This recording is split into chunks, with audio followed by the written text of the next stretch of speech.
يا ربي صل على المختار طه البشير واغفر لنا كل زله وامحنا في النظير يا ربي صل على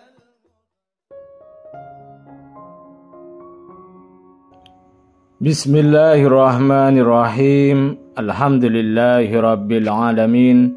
Allahumma salli wa sallim ala sayyidina Muhammadin wa ala ali sayyidina Muhammadin miftahi babi rahmatillah adada ma fi ilmillah salatan wa salaman daimaini bidawami mulkillah. Assalamualaikum warahmatullahi wabarakatuh. Sahabat online yang dirahmati Allah, alhamdulillah kita bisa berjumpa kembali. Mudah-mudahan kita senantiasa diberikan kesehatan, umur panjang fi taatillah, juga senantiasa mendapatkan taufik dan hidayah dari Allah Subhanahu wa taala. Pada pertemuan kita kali ini, mari kita ngaji bareng Habibana Novel bin Muhammad Al-Idrus, yaitu tentang penyebab hidup selalu mumet dan stres. Pada kesempatan kali ini kita akan kembali membahas kitab Al-Hikam, hikmah yang ke-17. Insyaallah singkat, padat, berkah, manfaat dunia akhirah. Qala radhiyallahu anhu, ma taraka minal jahli syai'an man arad an yahdutha fil waqti ghairu ma adharahu Allahu fih. Ini kalau diterjemahkan jadi sangat keras kalimat ini. Ya, kalimat ini sangat keras. Kalau ada orang yang menginginkan sesuatu terjadi di saat ini,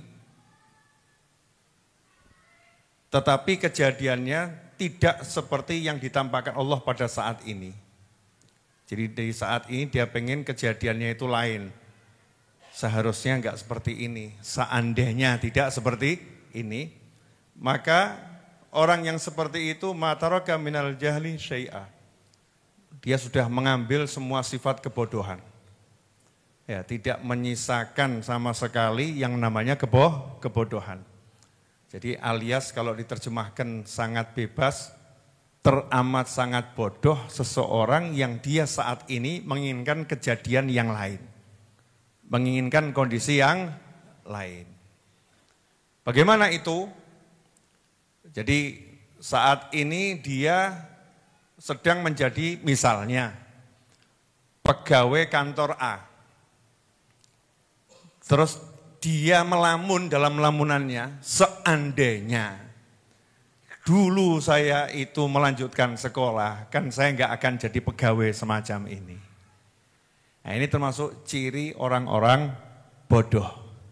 Ya, termasuk ciri orang-orang bodoh.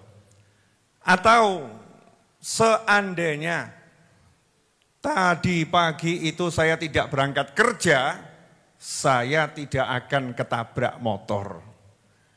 Nah, ini ciri orang-orang bodoh.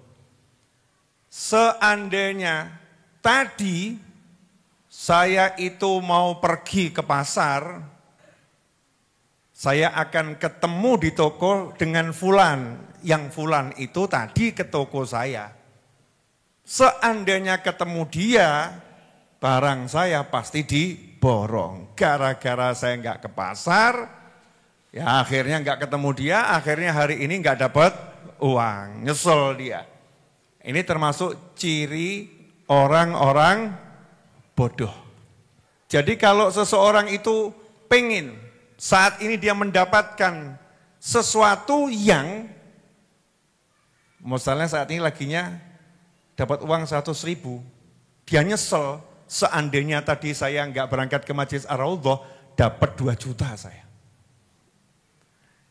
Gara-gara berangkat gak ketemu orang yang mau bayar hutang, akhirnya 2 juta hilang. Nah, ini termasuk ciri orang-orang bodoh. Kenapa? Karena dia menginginkan, mengharapkan sesuatu terjadi, padahal yang terjadi bukan sesuatu itu. Udah lewat itu, sudah lewat. Alias takdirmu saat ini adalah ini, kok kamu minta takdir yang lain. Nah ini dikatakan bodoh karena dia menganggap berarti yang membuat dia seperti ini gara-gara itu. Gara-gara tadi saya berangkat ke kantor ketabrak. Jadi ketabrak itu menurut dia gara-gara berangkat ke kantor. Gara-gara berangkat pengajian yang mau bayar utang nggak ketemu saya nggak jadi bayar. Jadi nggak jadi bayar itu gara-gara berangkat pengajian. Gara-gara dulu saya tidak melanjutkan sekolah, maka saya jadi pegawai kantor yang gajinya UMR rata-rata. Seandainya saya terus kuliah, saya akan jadi pejabat ekselon apa, saya nggak paham juga ya. Gajinya itu di atas UMR, gajinya luar biasa banyak. Jadi dia gajinya saat ini UMR rata-rata gara-gara tidak melanjutkan kuliah. Ini kalimat-kalimat semacam ini muncul dari orang-orang yang dikatakan super bodoh karena dia tidak mengenal bahwasannya yang terjadi itu bukan gara-gara, tetapi karena Allah yang menghendaki.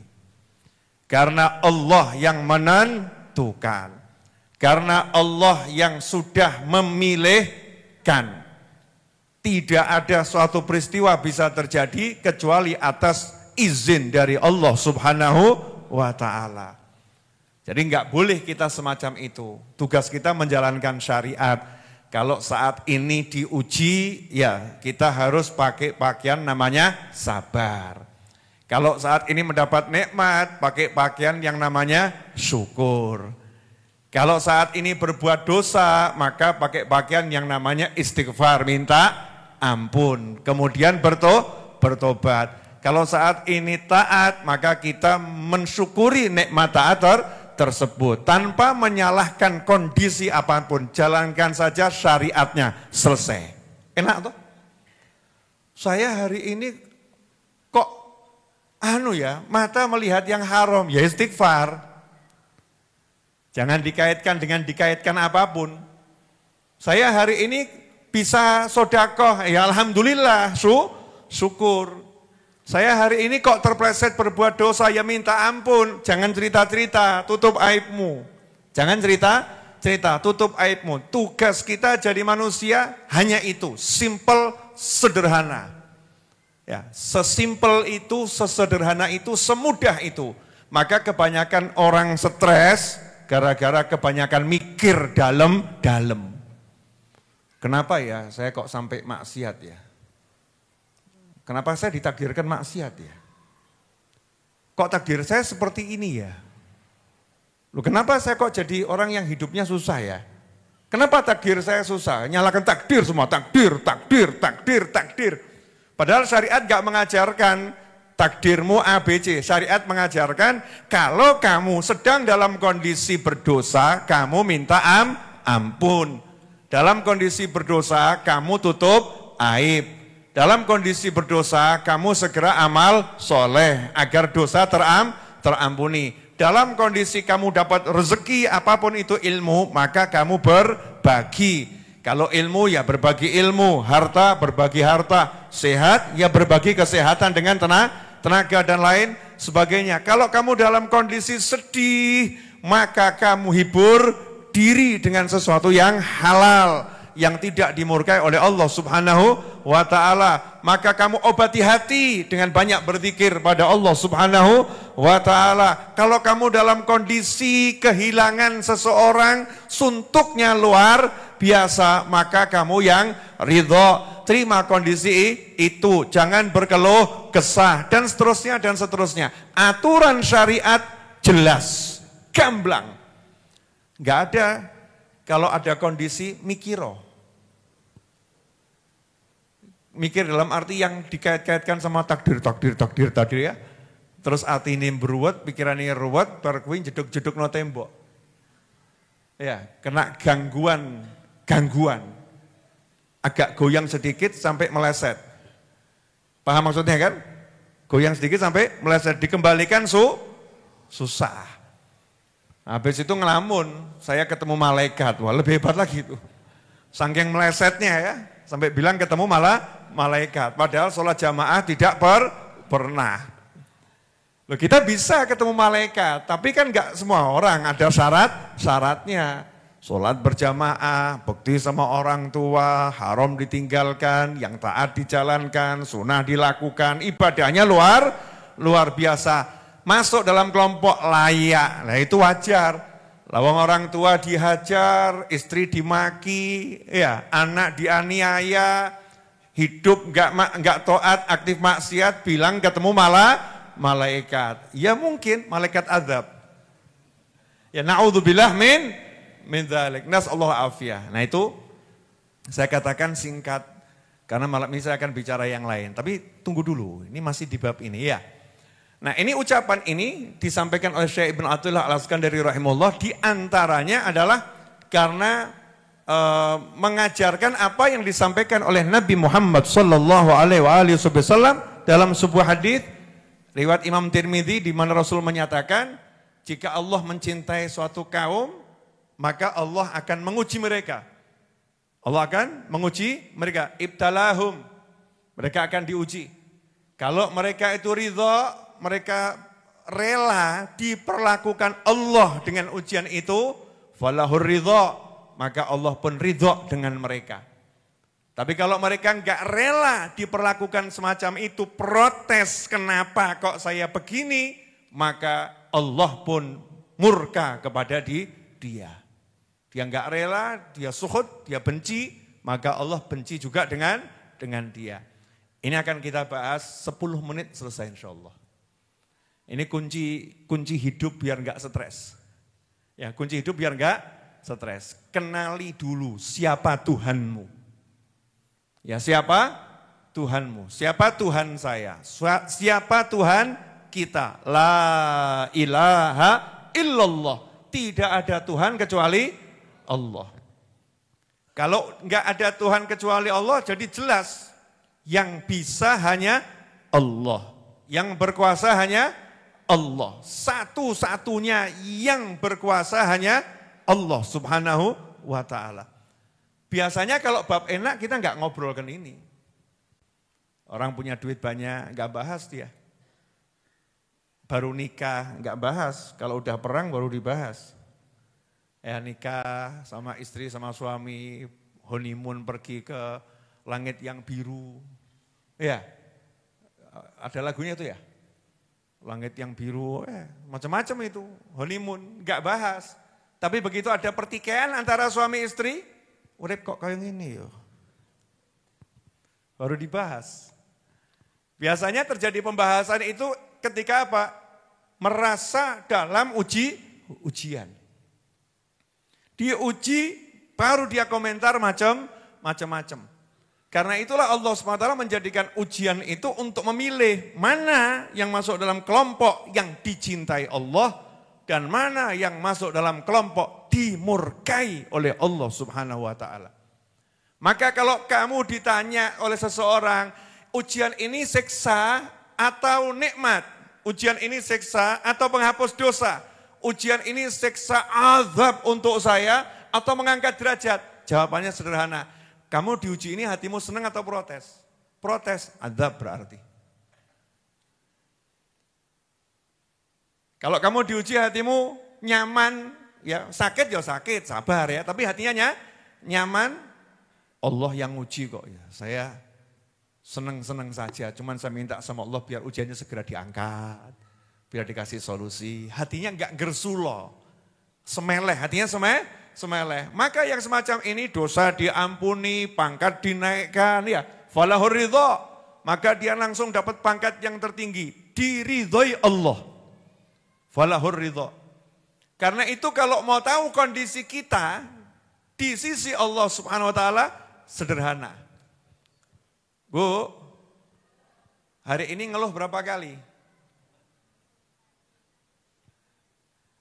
Iya, bapak-bapak hari ini ngeluh berapa kali? Kita hari ini ngeluh berapa kali? Kan Allah nguji kita macam-macam hari ini ya. Mungkin ada yang kepleset, gelundung, kemudian kakinya sakit. Waktu itu Mas Alfian Raudhah nih, mau berangkat ke Raudhah, kebetulan bannya kok tidak lihat aspal gitu ya. Karena habis hujan, jadi masih becek. Nah aspalnya itu ada lubang ya. Bannya tidak lihat aspal. Kalau lihat kan bengkok dia ngindari. Karena ketutupan air, masuk ke dalam lubang, ya, akhirnya ya alhamdulillah gelundung. Ya, gelundung. Nah, cuman WA doakan Beb agar segera pulih biar bisa ke Raudhah lagi. Nah, Masya Allah itu. Itu namanya diuji enggak protes. Ya, diuji cari solusi. Solusinya minta doa. Dan enggak lama udah di sini dengan wajah yang bengkak-bengkak sembam-sembam habis ciuman sama aspal. Ya, ciuman sama aspal udah tugas lagi. Yang ikut nyedoti karpet, ya bersih-bersih, bantu-bantu ngurusin majelis. Ini kan sesuatu yang bagus, yang luar biasa. Nah kalau diperlakukan seperti itu kok ridho, enggak protes, enggak protes, ridho, tahu Allah yang izinkan itu terjadi, maka orang yang seperti itu langsung naik. Falahur ridho, maka dia dapat ridho dari Allah Ta'ala. Nah kok ada seorang istri, maaf ya Bu, ini nanti dua-duanya saya kasih contoh. Tapi kan katanya pepatah ladies first.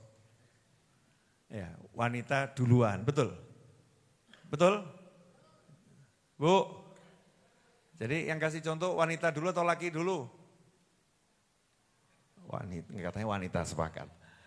Ya, enggak apa-apa Bu, ini contoh ini banyak dialami. Banyak dialami.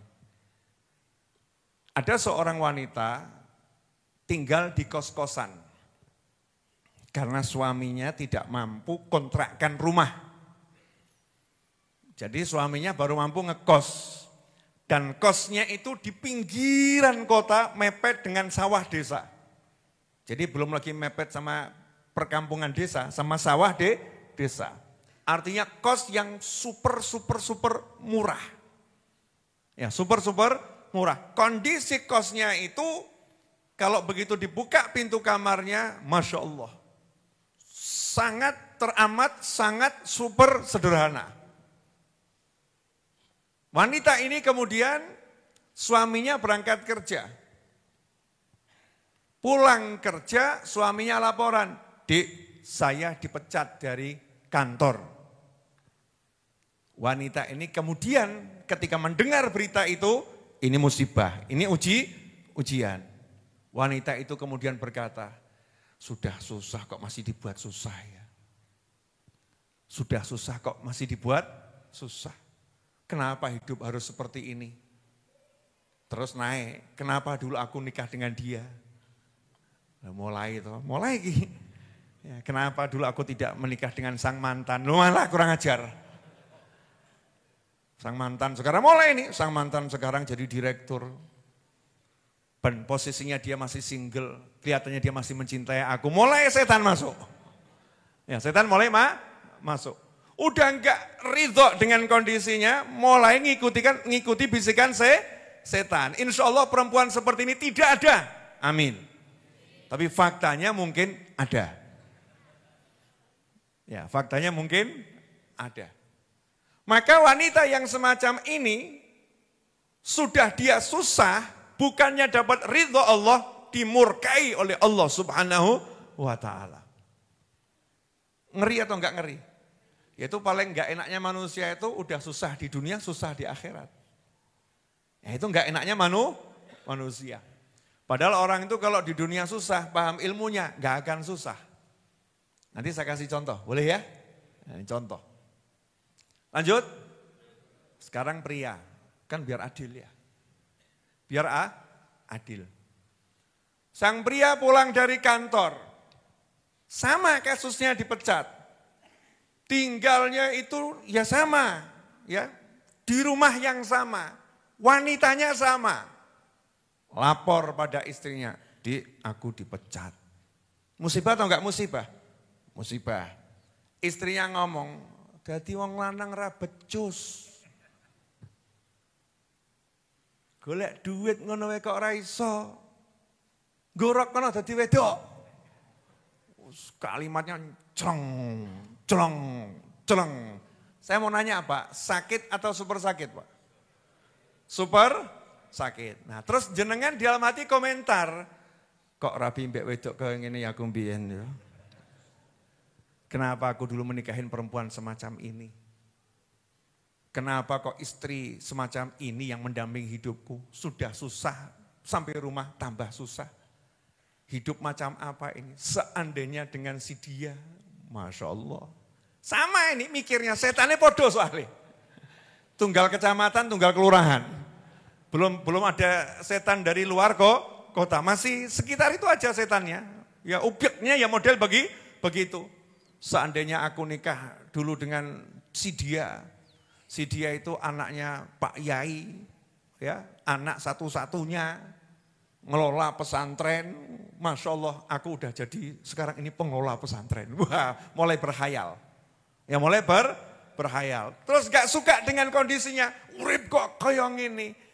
Ini orang sudah diuji, sudah susah, kemudian tidak melakukan tugas dari Allah Ta'ala, sabar dan ridho, saat itu dapatnya murkanya Allah Subhanahu Wa Ta'ala. Ngeri atau enggak ngeri? Laki-laki model begini banyak enggak Bu? Yang banter Bu.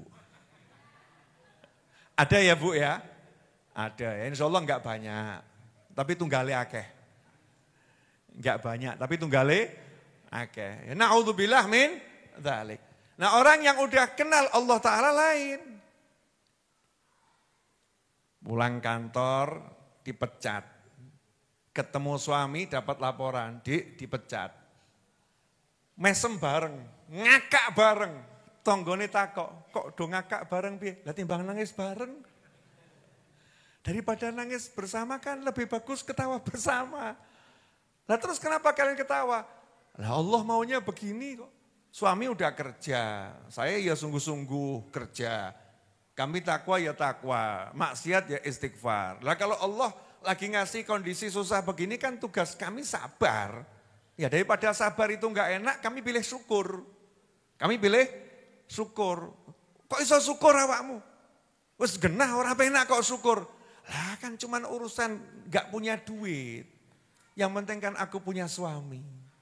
Masya Allah. Yang penting aku punya istri, kata suaminya. Bahkan sekarang yang penting kami punya waktu.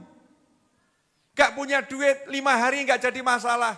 Tapi punya waktu 5 hari berdua bersama istri di kos-kosan tanpa ada yang mengganggu. Masya Allah.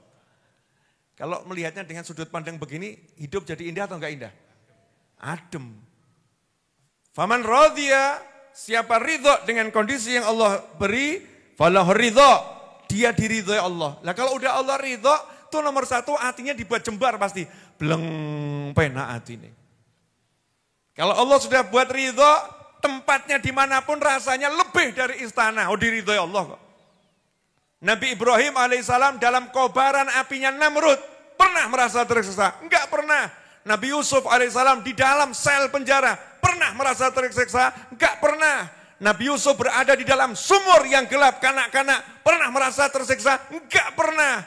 Kenapa seperti itu? Diridhoi Allah. Jadi yang dirasakan nyaman, enak, nikmatnya luar biasa. Berarti hidup ini gampang atau susah? Gampang. Tinggal urusan noto hati. Lah makanya biar hati ini gampang ditoto, kumpul sama orang-orang yang gak keluh kesah. Sohbatul fuqara, kumpul sama orang yang gak punya duit, yang banyak ujian, yang gak keluh kesah. Itu madang no hati. Kumpul sama orang yang kaya raya, yang diobrolkan cuman duit. Sedikit sakit keluh kesah 5 hari, 1 minggu, 1 bulan. Kumpul yang seperti ini, meteng no hati. Hati meteng bukan hamil, bukan loh ya. Hatinya gelap. Iya, jadi keras. Makanya Nabi kita Muhammad SAW suka kumpul sama orang-orang yang susah. Tapi bukan sembarang susah. Lawe susah ngresulo mbok kumpuli, peteng dedet. Ya, sudah susah, banyak keluh kesah, itu gelap gulita, gerhana matahari dan rembulan jadi satu. Kumpul sama orang susah yang soleh, orang susah yang dalam dirinya itu muncul cahaya Allah Ta'ala karena hidupnya syukur. Cari orang-orang soleh seperti ini. Alhamdulillah dulu saya temukan banyak. Saya duduk tuh, dulu saya nggak usah sebutkan lokasinya, ya di Semanggi sini. Setiap pulang dari Masjid Jami Asgaf, sholat duhur, saya duduk di situ. Ya namanya Am Soleh itu, namanya Bapak Soleh. Sama seperti namanya itu, orangnya soleh. Ya, ini Am Soleh ini, Masya Allah, hidupnya cuman mesem senyum, udah tua renta. Istrinya jualan rujak, gobet itu ya, lotes, lotek, jualan begitu. Saya kalau duduk sama beliau, rumahnya kecil. Ya duduknya ya di lincah. Ruang tidurnya di dalam itu dapur, ruang tidur, kamar mandi, semua jadi satu, sak kotak kecil. Ruang jualannya ya ruang tamunya. Tapi hatinya tuh kok asyik betul tuh. Saya nanya, Am Soleh, masih kerja enggak? Masih, kerja full. Saya tuh dulu alhamdulillah anak kecil, tapi teman saya orang-orang tua semua. Iya, teman saya orang-orang tua semua. Maka sampai sekarang saya merasa kecil terus. Saya lihat kalian tua semua. Karena teman saya orang-orang tua. Nah ini subhanallah, saya nanya, kerjanya apa? Mungkin saya nggak pernah lihat beliau kerja, udah tua sekali, sangat tua. Cuman rumah masjid, jual celana kolor. Saya masih ingat persis tuh harganya, Rp750. Celana kolor putih itu loh ya. Karonggoni itu ya, Rp750 yang bahannya putih rada apa namanya istilah itu, linen ya, Rp750 zaman dulu itu. Untungnya berapa? Ya alhamdulillah 250 kurang lebih untungnya. Laku berapa satu hari? Kok satu hari Vol ya, 1 bulan belum tentu laku 1. Loh kok bisa senang? Mau cari apa lagi hidup? Iman, sholat, keluarga, sehari makan mau 10 kali, 20 kali bisa makan. Gitu kok enggak bahagia kan aneh. Itu ilmu begitu tuh membuat sampai sekarang hati saya padang loh. Karena kumpul wong susah sing soleh. Lah awakmu kumpul wong susah sing gak soleh. Sing salah. Aku kumpul wong susah sing salah. Kita kumpul orang susah yang salah. Bukan tambah padang, tambah salah. Kenapa? Karena nanti orang-orang susah yang gak iman, gak takwa, hidupnya hanya keluh kesah. Intinya bukan masalah susah gak susahnya ini. Orang kaya keluh kesah singkirono. Yang gak kaya keluh kesah singkirono. Jangan banyak bergaul, meteng no hati. Kumpul seperlunya saja. Jangan memutuskan tali silaturahim. Gimana kabarnya? Baik, alhamdulillah, rangkulan suguhono, wangono ya, rampung. Jaga jarak. Karena kalau duduk mesti sambat. Duduk pasti sambat. Lah piye yo, utang kok ya ora kesaur-saur gitu yo, piye? Utang kok enggak kebayar-bayar. Yo istri saya terus marah-marah terus dulu. Anak itu loh, Allah susah diatur. Ah ini tuh tetangga tuh ganggu. Loh, kemarin di kantor teman satu kantor tuh nyebelin banget. Tadi duduk 2 jam itu curhatnya 2,5 jam. Duduknya 2 jam, keluh kesahnya 2,5 jam. Na'udzubillah min dzalik. Tinggalkan yang seperti ini, racun itu. Memang kita harus milih. Kok Beb kan itu namanya manusia kan kita, lah ya tetap bergaul tapi jaga jarak. Masa ada satu tempat beracun mau kamu deket-deket terus? Kan bahaya buat kita. Ini tentang keselamatan dunia dan akhirat. Ini kalau kemasukan curhat terus nih telinga nih yang gak enak, gersulo tadi, keluh kesah sama Allah. Lah dia gak diridhoi Allah kok. Siapa yang gak ridho dengan takdirku, aku gak ridho sama dia. Terus kita duduk lama-lama mendengarkan ketidakridhoannya dia pada Allah Ta'ala. Ngeri atau enggak ngeri? Dan ternyata itu banyak istri yang seperti itu. Na'udzubillah min dzalik. Maka kalau istrimu lagu begitu, singkirin dulu. Ya jarak 3 meter ngono lho ya. Ojo ado-ado ya. Mas kamu kok jauh? Ngomong sing enak-enak. Kuwi mbok omongke tetep ra enak. Iya, kamu omongkan tetap gak enak, gak akan jadi enak. Ngomong aja yang enak. Ini solusi hidup. Bagaimana itu bisa dapat rezekinya jadi lapang, urusannya beres, nah gak diridhoi Allah kok. Jadi kalau pengen urusannya beres, hidupnya lapang, buat Allah ridho. Buat Allah ridho, jangan pernah keluh kesah. Masya Allah, lagi loro untu sambate tolong sasi. Untukku loro, untukku loro, untukku loro, untukku ini, untukku. Ya kalau sesekali dalam sepekan, belum sembuh gigi saya, masih ada terasa ini. Wajar. Butuh solusi. Atau minimal mungkin butuh disayang sama istrinya atau suaminya, kan begitu ya. Bukan karena kalau kesah, kalau ini enggak. Urip kok kayak ini, untu loro, sikil wis ra karu-karuan. Boyok ya kayak ngene, duit ya ora ono. Mati ya ora wani. Ini peteng dedet ini. Allah enggak ridho, ya Allah enggak ridho. Maka kita jadikan Allah ridho. Caranya tinggalkan keluh kesah. Belajar kita tuh terima apa yang dikondisikan oleh Allah Subhanahu wa ta'ala. Terima itu maksudnya bagaimana? Kalau terpleset dosa ya minta ampun, tobat, perbanyak amal soleh. Jangan ngomong, ya udahlah jadi ahli maksiat aku terima. Ngawur. Bukan begitu. Tadi udah saya jelaskan ya cara menerima. Enggak punya duit ya kerja, ya cari. Enggak kebanyakan gersu lo ya usaha. Dapat disyukuri, enggak dapat lanjutkan usaha. Enggak pakai keluh kesah, wajahnya terus energik. Kok bisa begitu ya? Ya karena dia ridho dengan Allah Ta'ala. Allah mau ngapain bebas, suka-suka Allah. Senang-senangnya Allah. Semau-maunya Allah. Saya akan ikuti apa maunya Allah. Cuman saya minta, ya Allah tolong beri saya yang enak-enak. Rabbana atina fid dunya hasanah wa fil akhirati hasanah wa qina adzabannar. Mintanya begitu, tapi hatinya ditoto. Kalau enggak enak ya tetap nerimo, tetap siap. Jelas semuanya? Nah, jadi caranya hidup mudah atau susah? Mudah. Jadi yang buat susah itu adalah ya tadi itu, karena kita enggak mau jadi mudah. Oke? Alhamdulillah. Alhamdulillah kita telah menyimak penjelasan dari beliau. Semoga ilmu yang telah kita peroleh ini dari Habibana Novel bin Muhammad Al-Idrus menjadi ilmu yang bermanfaat bagi kita, keluarga, dan anak cucu kita. Habibana Novel bin Muhammad Al-Idrus menjelaskan bahwa banyak orang di saat ini yang suka mengeluh tentang hidupnya. Kenapa ini terjadi kepadaku? Seandainya saya tidak melakukan ini, mungkin hidupku tidak begini.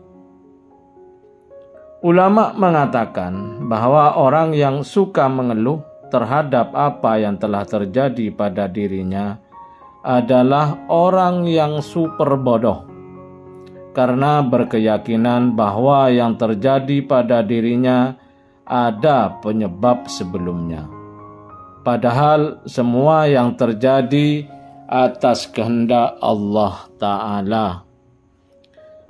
Mengeluh terhadap kenyataan hidup yang terjadi, mengeluh terhadap takdir buruk yang terjadi akan menyebabkan gelapnya hati. Dan gelapnya hati akan membuat hidup selalu dalam kegelisahan, kesusahan, dan kekhawatiran. Lantas apa yang harus dilakukan ketika kita ditimpa suatu musibah, ujian, atau teguran dari Allah Ta'ala? Yang harus kita pahami adalah bahwa semua yang terjadi atas kehendak Allah, atas izin Allah Ta'ala. Ketika kita ditakdirkan mendapatkan musibah, maka tugas kita bersabar. Ketika dalam hidup kita ditakdir mendapat kenikmatan, maka tugas kita bersyukur. Maka yang perlu kita lakukan adalah ridho terhadap ketentuan atau takdir Allah Ta'ala. Jika kita ridho atau menerima, maka Allah Ta'ala ridho terhadapmu. Dan inilah kenikmatan sejati dalam hidupmu. Semoga kita bisa memahami dan senantiasa mengamalkan dari apa yang telah beliau sampaikan, dan semoga hidup kita berkah, dipenuhi ketenangan dan kebahagiaan. Amin ya rabbal alamin. Wallahu alam bisawab. Semoga barokah dan manfaat. Assalamualaikum warahmatullahi wabarakatuh.